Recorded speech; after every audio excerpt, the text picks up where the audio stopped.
An balima an bɛ aw fo ka waleɲuman dɔn. Juste an bɔra ka préparatigɛ dɔɔni di aw ma parce que dialogue national kɔfɛ kasa dɔw bɛ yen ko peut-être gouvernement kura bɛ sɔn ka sigi janvier kalo in na. C'est d'ailleurs pourquoi bɛɛ bɛ ka wuli, bɛɛ bɛ k'i ka mɔgɔ lafasa. Dɔw bɛ yen olu mago bɛ u ka mɔgɔ dɔ ka bila ministère dɔ la ou bien dɔw ka kɛ premier ministre yɛrɛ ye. Olu bɛ campagne na k'o tɔgɔ bɔ, o tigi mago bɛ min place la gouvernement kɔnɔ, jamana problème bɛɛ bɛ fɔ k'o nɔ don pour que ka se k'o lagosi cogo min. Donc muru bɛ k'u ta ye, somɔɔw bɛ k'u ta sɔrɔ, mais journalistes fana ani médias olu fana caman bilalen bɛ contribution na pour que ka dɔ lajigi ka dɔ layɛlɛ. C'est baasi ye, c'est de bonne guerre, c'est aussi la politique. Mais anw ye analyse kɛlaw ye, anw ye sɛgɛsɛgɛli kɛlaw ye, kuma minnu bɛ fɔ a ka kan ka hakili jagabɔ kɛ ka jamanadenw bɔ fili la. Nin waati laban ninnu kɔnɔ an ɲɛ b'a la minnu bɛ bubu fɛ, olu bɛ ka bubu ka ɲumanw yira, olu bɛ k'a fɔ ko bubu de ye rassembleur ye, bubu de bɛ se ka bɛɛ fara ɲɔgɔn kan, ale ye tension da, u bɛ ka fɛn caman fɔ, u bɛ sondage dɔw yɛrɛ bila, popularité 60%, popularité 70%, c'est de bonnes guerres u b'o jɔ fɛ. Minnu tɛ bubu fɛ, n'olu fana bɛ fɛ mɔgɔ wɛrɛ de ka kɛ premier ministre ye, et ala b'a dɔn olu fana ka ca, olu fana b'u ka campagne na, olu fana bɛ ka jamana gɛlɛya bɛɛ sokolo, k'a bɛɛ fara ɲɔgɔn kan ko bubu de nɔ don, nka mɔgɔ wɛrɛw bɛ k'a yira k'u ka action visibilité yira, ils sont même k'a yira ils sont bien pour être même premier ministre ani caman, u fana b'u jɔ fɛ, ils sont dans leur rôle. Mais nin communication ninnu bɛɛ ɲɛsinnen bɛ jɔn ma? A fɔlɔ a ɲɛsinnen bɛ anw jamanadenw de ma à 20%. Mais a fanba ɲɛsinnen bɛ mɔgɔ min ma, o ye jamanatigi de ye, président Ibrahim Boubacar Keïta. Pour que k'a don o kun na ko nin de ka ɲi jamanadenw bɛ nin de fɛ, ko ɲuman bɛ ka fɔ karisa de ka dugu kɔnɔ, pour que président ka taa kunkilenna dɔ kan min y'olu nege ye. K'a fɔ président ye a ka bɛɛ lamɛn, nka a kana baara kɛ ni maa si ka jate ye, a ka baara kɛ n'a yɛrɛ ɲɛ bɛ min na ye. Anw bɛ kuma parce que président ye an de ye président ye soutenu k'a sigi. Donc n'an ye ko dɔw ye ko min bɛ se ka kɛ fɛn ye, an b'a dɔn a ka dɔnta ka bon anw ta ye, mais an b'an ka jateminɛ fitinin dɔrɔn yira a la. Donc a ka baara kɛ n'a yɛrɛ hakilina ye, n'a y'a dɔn mɔgɔ min n'a ka danaya b'a kan, et que a y'a baara n'o ye, baara n'o y'a nimisi wasa, a ka tɛmɛ n'o tigi ye. A kana maa si ka kunkilenna jateminɛ. Ni bubu de y'a a nimisi wasa ko a danayin b'a la, et que a ka baara n'o y'a ja, a ka danaya kɔrɔkɔrɔya kan. Mais n'a y'a sɔrɔ baara de ma ɲɛ a bolo, a ka mɔgɔ wɛrɛ ɲini danaya bɛ min kan ka o reconduire. Maintenant kuma minnu bɛ sen na an ka na kuma ninnu na, an ye journaux caman ni réseaux sociaux yɔrɔ caman u bɛ k'a bila a bɛ tile damadɔ bɔ ko jamana sɔrɔ sigilen b'a sen sabara kɔnɔ ko bubu sise sababu don. An y'a mɛn fana k'a fɔ ko jamana cakɛbulonw bɛ sɔrɔ min ladon jamana kunna, n'o ye service d'assiette ye, douane ni impôt ani domaine, ko a bɛ depuis 2018 ko olu tɛ ka se ka wari min bɛ ɲini k'u k'a ladon k'u tɛ ka se k'o ladon. Donc k'a bɛɛ ye bubu nɔ ye, a ka mara cogoya man ɲi etc. An balimaw, an bɛna jaabi aw bɛna faamu. D'abord ko jamana investisseurs bɛ ka boli jamana ɲɛ, en même temps ko Mali dɛmɛbagaw nafoloko sira fɛ ko bɛɛ bannen bɛ ka wari di Mali ma, et que ko hali faso baarakɛlaw ka sarako a bɛ ɲini ka kɛ gɛlɛya ye. An ka nin kuma ninnu ta kelen kelen an ka fɛsɛ k'a ni dalilu da ɲɔgɔn kɔrɔ n'a y'a sɔrɔ hakili dɔyɔrɔ b'a kɔnɔ. Premier point, Mali sɔrɔ n'o y'an ka économie ye, a sigilen bɛ bɔlɔ damadɔw kan. An ka secteur primaire ni secteur tertiaire. Yɔrɔ anglais ka économiste min bɛ wele ko Colin Clark, ale ye économie sɔrɔ secteur sigi sigiyɔrɔma 3, primaire, secondaire ani tertiaire. N'a fɔra i ye économie domaine na ko secteur primaire sɛnɛ de ko don baganmara de ko don mɔni de ko don jamana sanu bɔyɔrɔw de ko don ani ni uranium bɛ yen ou bien pétrole dingɛw bɛ yen olu de bɛ wele ko secteur primaire. Secteur secondaire ye o matière première ninnu transformé secteur de ye i n'a fɔ usine minnu bɛ fɛnw ta kɔɔri ta ka kɛ fini ye walima ka fɛn dɔw ta k'u kɛ fɛn wɛrɛw ye o de ye secteur secondaire ye. Secteur tertiaire o ye bolofara fila de ye o bɛ min wele ko tertiaire principalement marchand o ye commerce domaine ye o ye transport domaine ye hébergement restauration n'est-ce pas ka taa se communication domaine ma information domaine a n'a ɲɔgɔnna caman wɛrɛ. Il y a tertiaire principalement non marchand o ye administration publique ye faso ka baarakɛyɔrɔw ani ka taa se enseignement domaine et santé humaine domaine ka taa se action sociale ninnu o de tertiaire ye. Donc Mali kɔnɔ n'i ye secteur primaire ta ani secteur tertiaire c'est-à-dire sɛnɛ baganmara mɔni sanu ani an ka enseignement santé communication commerce ni transport n'i y'o domaine ta Mali sɔrɔ bɛɛ fara ɲɔgɔn kan sɔrɔ min bɛ kɛ Mali kɔnɔ kɛmɛ sara o kɛmɛ sara la 80 ni secteur fila bɛ bɛn o de ma. Mali PIB kɔrɔ produit intérieur brut kɔrɔ ye sɔrɔ min bɛ kɛ jamana kɔnɔ faso baarakɛyɔrɔw kɛnyɛrɛ ye hali jamana wɛrɛ mɔgɔ minnu entreprise étrangère minnu bɛ jamana kɔnɔ olu bɛ sɛnɛw min kɛ jamana kɔnɔ o bɛɛ faralen ɲɔgɔn kan o de ye PIB ye. Donc o PIB kɛmɛ sara o kɛmɛ sara la 80 Mali secteur primaire ni tertiaire de bɛ bɛn o ma. PIB ni produit national brut tɛ kelen produit national brut ye faso baarakɛyɔrɔ minnu bɛ jamana kɔnɔ olu ka sɔrɔ mais PIB de ko don fɛn o fɛn bɛ Mali kɔnɔ o de ko don dunanw ta ni Mali yɛrɛ ta a bɛɛ faralen ɲɔgɔn kan. Mali sɛnɛ baganmara mɔni sanuko an ka communication sira restauration hébergement domaine immobilier domaine n'i y'o bɛɛ fara ɲɔgɔn kan o secteur fila o bɛ bɛn jamana sɔrɔ kɛmɛ sara o kɛmɛ sara 80 de ma. Investisseurs dun bɛ na nin secteur fila de nɔfɛ soit sanu bɔyɔrɔ ko soit a ka jamana pétrole bɔyɔrɔ ko walima a ka jamana sɛnɛ mɔni baganmara ninnu a n'a ɲɔgɔnna caman investisseurs bɛ n'o de fɛ o kɔrɔ anw ka jamana kɔnɔ potentialité min bɛ an ye se min b'an ye ka investisseurs sama dɔɔni tɛ. C'est pourquoi diɲɛ investisseur bɛɛ bɛ ka ɲɛsin Mali ma bi pour que ka contrat signer. Ça veut dire qu'en termes économiques potentialité ba de bɛ Mali ye. Gɛlɛya n'a ta bɛɛ an jɔlen bɛ nin secteur damadɔ de kan parce que investisseurs bɛ ka boli an nɔfɛ. Premier point. Deuxième point ko dɛmɛbagaw bolila Mali ɲɛ aw bɛɛ y'a kuma mɛn k'u tɛ ka wari di Mali ma bilen. A ye chiffres ta k'a lajɛ août 2019 FMI ani Mali gouvernement ye accord dɔ signé ka programme dɔw sigi sen kan sɔrɔko nasira la san saba nata kɔnɔ n'o ye 2020 2021 2022 san saba nata in kɔnɔ. O programme o bɛna boli san saba min kɔnɔ a musaka bɛ bɛn dollar wari miliyɔn 200 bɔɲɔngo a bɛ bɛn o de ma FMI ni Mali cɛ. Miliyɔn 200 dollar la a bɛ bɛn CFA wari miliyari 100 ani kɔ de ma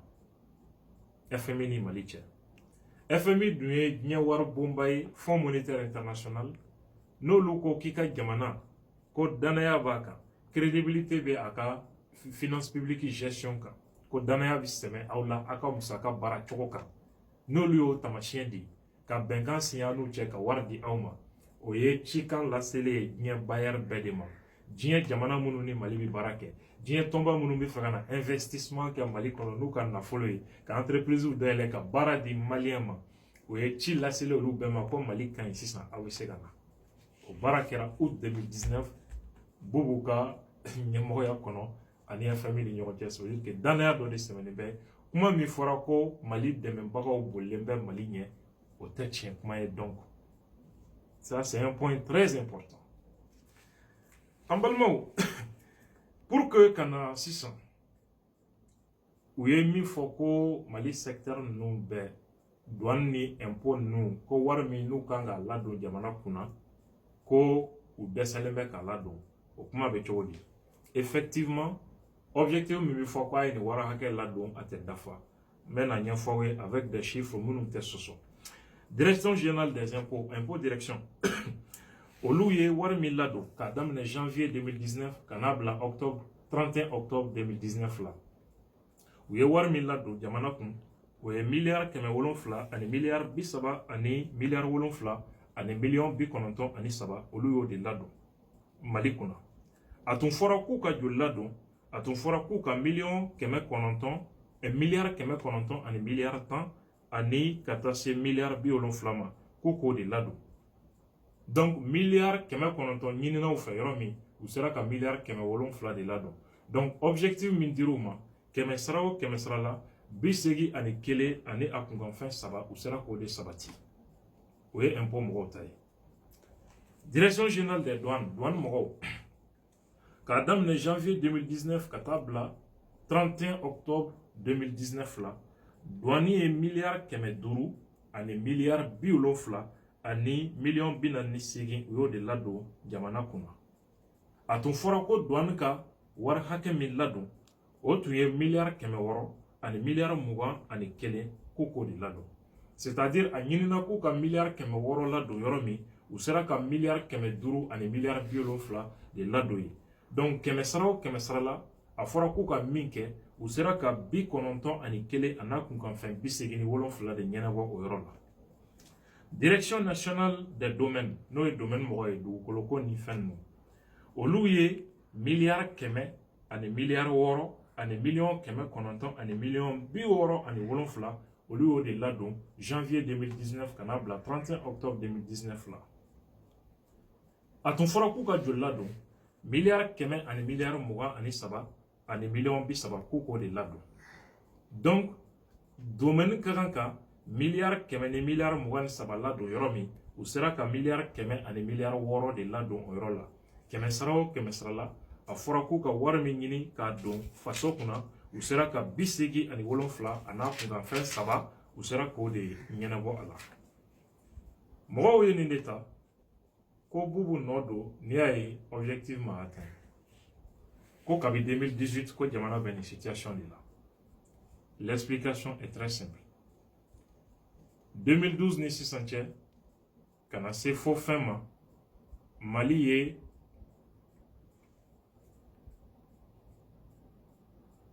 Mali sera ka wari hakɛ min Mali ye wari hakɛ dɔw perdu parce que nord région caman minɛna donc ni région caman minɛna nord la o kɔrɔ impôt tɛ sara ye bilen taxe tɛ sara ye foyi tɛ sara gouvernement ye mais dépense fɛn fɛn kan ka kɛ a yɔrɔw la n'o ye développement baara ye n'o ye jiko ni kalanko ni kuranko ani fonctionnaire sarali ye état b'a kɛ a bɛ ka kuma faamu donc 2018 kɔnɔna na ka na 2019 ma nord dɔrɔn tɛ bilen Mali ye centre yɔrɔ caman perdu ka na fɔ kulikɔrɔ yɔrɔ dɔw ka olu perdu état gɛnna ka bɔ yɔrɔ caman na ye a bɛɛ b'a kuma dɔnkili fɔ qu'est-ce que ça veut dire yɔrɔ kuraw farala a kan état tɛ impôt sɔrɔ yɔrɔ min bilen état tɛ taxe sɔrɔ yɔrɔ min bilen état tɛ foyi sɔrɔ yɔrɔ min bilen o kɔrɔ état ka sɔrɔta impôt ka sira fɛ domaine ka sira fɛ nin yɔrɔ ninnu bɛɛ kɔnɔ a ka territoire fanba kan a dɔgɔyara donc forcément douane ka sɔrɔta bɛ dɔgɔya impôt ka sɔrɔta a bɛ dɔgɔya domaine fana ka sɔrɔta a bɛ dɔgɔya o yɔrɔ ninnu dun dépense b'a nɔ na a dépense bɛ kɛ donc fo k'a lajɛ jamana économie kɔnɔ dépense dɔ ka minɛ yɔrɔ dɔ la k'o kɛ ka yɔrɔ dɔ bari pour que yen zone fonctionnaire ka sara parce que ni fonctionnaire ma sara denbaya dɔw bɛ to kɔngɔ la o y'a dama balaw ye min tɛ hɛrɛ ye jamana ma très important voilà pourquoi fɛn tɛ ka sabati o mɔgɔw y'o fana cɛ k'o ye premier ministre dɔ nɔ ye premier ministre min bɛ yen bi a tɛ ko n bɛ ka a soutenir anw ka sira t'o la an bɛ ka IBK de bilasira o président min na anw y'a soutenir k'a ɲɛfɔ a ye mun de bɛ sen na a k'a ka danaya da mɔgɔ kan min y'a yɛrɛ dusukun labɔ a kana maa si ka kuma lamɛn premier ministre ta la n'a kan ka kɛ an balimaw jamana ka juruko n'o ye dette ye aw bɛɛ y'a kuma mɛn k'a fɔ ko juruko juru tonnen bɛ Mali gouvernement na et que tibitaba ni fɛnw bɛ yen Mali gouvernement ye politiki kura dɔw ta juruko la o yɛrɛ dɔrɔn tɛ FMI ni Banque mondiale bɛɛ y'a jateminɛ ko jamana minnu ka sɔrɔ ka dɔgɔ u ka juruta ko a ka jateminɛ Mali gouvernement tagamana o sira kan nin waati laban ninnu kɔnɔ o bɛ mun ɲini u bɛ min wele ko viabilité de la dette an ka jamana ninnu seba t'u ye a yera k'a fɔ u ye jurujugu dɔw don an na ka tɛmɛ a y'an ka jamana sigi a sen sabara kɔnɔ n'o ye dette extérieure ye diɲɛ mɔgɔ bɛ juru min don i la n'o fanga giriyara i ka jamana na parfois hali ni k'i bɛ maramafɛn san k'i ka jamana défend FMI bɛ se k'a fɔ ko non k'o tɛ priorité ye k'olu ka juru sarali o de ye priorité ye ATT b'a dɔn a ye min sɔrɔ kasara min sɔrɔ nin na 2012 nin de y'a sababu ye marifa ma se ka san ko min na nin de y'a sababu ye gouvernement bɛ ka o politique ko éviter ka bɔ ni sira ɲuman ye comment le gouvernement est en train de procéder u nana jamana bɛ se ka juru min sara jamana bɛ se ka don juru min kɔrɔ n'a sarali tɛ jamana sigi a sen sabara kɔnɔ u taara ni o boloda de k'a daminɛ janvier 2019 la ka n'a bila 31 octobre 2019 la Mali gouvernement ye juru min papier ta k'a signé o bɛ bɛn miliyari 300 ani miliyari 56 ani miliyɔn 8 bɔɲanko o ye juru kura ye gouvernement ye min ta o san kelen kɔnɔ 2019 an balimaw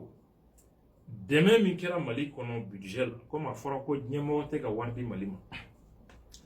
dɛmɛ min kɛra Banque mondiale ye wari min di Mali ma 2019 kɔnɔ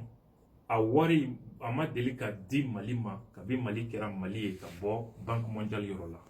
je vais expliquer Banque mondiale ye dollar wari miliyɔn 200 ani miliyɔn 50 u y'o de labila Mali ye u bɛ min wele ko aide budgétaire miliyari 100 ani miliyari 50 CFA la a bɛ bɛn o de ma Banque mondiale ye o de di an ka jamana ma san o san Banque mondiale bɛ min di an ka jamana ma kɔrɔlen Banque mondiale ye o sigiyɔrɔma 6 de di Mali ma multiplié par 6 o de bɛ bɛn miliyari 100 ani miliyari 50 ma CFA la ni danaya tɛ o tɛ kɛ danaya de sabatira jamana taabolo kan sɔrɔ na sira la ani fɛn caman etc. Afrique de l'Ouest là le Mali fait partie des pays les moins endettés juru bɛrɛ tɛ minnu na Afrique de l'Ouest bɛɛ kɔnɔ sɔrɔ tacogo ka ɲi malgré la crise président IBK yɛrɛ da sera kuma ma donc Banque mondiale yɛrɛ bɛ min di an ma u y'o sigiyɔrɔma 6 de di 2019 ka tila k'a fɔ ko 2020 o montant kelen de bɛ di an ka jamana ma pour que an ka jamana sɔrɔ an ka budget a bɛ se ka soutenir cogo min sɔrɔ ko gɛlɛya kana sabati an ka jamana kɔnɔ o ye danaya de ye confiance min ni an ka jamana économie baarakɛbaaw u ni foli ka kan n'i ko économie ministre dɔrɔn tɛ douaniers b'a la ani fɛn caman impôt mɔgɔw domaine mɔgɔw nin bɛɛ de ka kan ka fɔ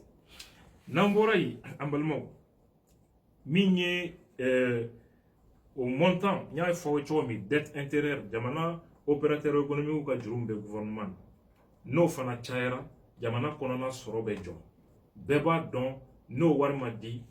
olu bɛ baara min kɛ an ka jamanadenw ka baara sɔrɔ an ka jamanadenw ka se ka lafiya an ka jamanadenw économie wari ka circuler Mali kɔnɔ gɛlɛya bɛ don a la donc c'est pour cette raison que gouvernement ye dette intérieure sarali daminɛ u ye min sara o la 2019 kɔnɔ o bɛ bɛn 100 milliards de ma miliyari 100 u y'o de sara jamana commerçants ni opérateurs ka juru min bɛ gouvernement na miliyari 100 gouvernement ye o de sara o la pour que an ka jamana wari ka circuler jamana kɔnɔ an ka opérateurs fana ka se ka baara kɛ ka wari circuler bɛɛ ka se ka lafiya nafolo ko sira fɛ o ka bɔ yen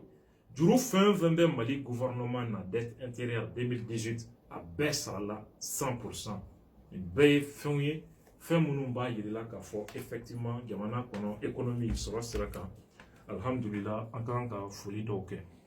mais bɛɛ n'i ka baara don certains prennent ça k'a kɛ ka ɲɔgɔn gosi parce que dɔw bɛ fɛ u ka mɔgɔ ka kɛ premier ministre ye dɔw fɛ Bubu ka to etc. an ye nin chiffres ninnu bɔ pour que tiɲɛ kana tunu parce que nin baara c'est vrai Bubu y'a kɛ c'est vrai gouvernement y'a kɛ mais président de la République Ibrahim Boubacar Keïta a b'o ka bilan de kɔnɔ et nous on est des soutiens inconditionnels du président de la République a ka kan ka bɔ ka nin pérépéré tigɛ premier ministre y'a jɔyɔrɔ ɲini kana kɛ sababu ye ka taa argument di président juguw ma ka tiɲɛ tunu donc an bɔra ka bɔgɔ siɲɛ ka bɔ o tiɲɛw de kan k'a yira maliyɛn bɛɛ la ka tila k'a fɔ président ye n'a ka kan ka premier ministre kura de sigi anw t'a dɔn n'o bɛna kɛ o pas ni min y'a danayamɔgɔ ye a ka danaya da o kan ka baara kɛ a kana maa si lamɛn. Assalamu alaikum wa rahmatullah.